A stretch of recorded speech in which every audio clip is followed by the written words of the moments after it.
第1090章地心珠。古老的祭坛之中，一道道光束从天际倾洒而下，宛如实质般的投注在祭坛之内，带来一阵阵暖洋洋的感觉。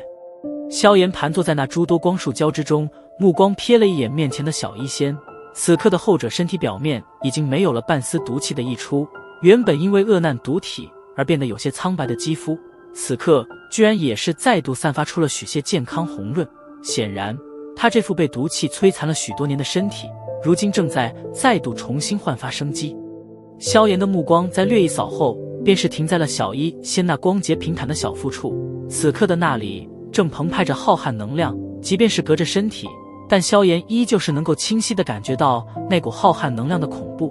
而且这些能量正在以一种肉眼可见的速度源源不断地对着中心部位收缩而去。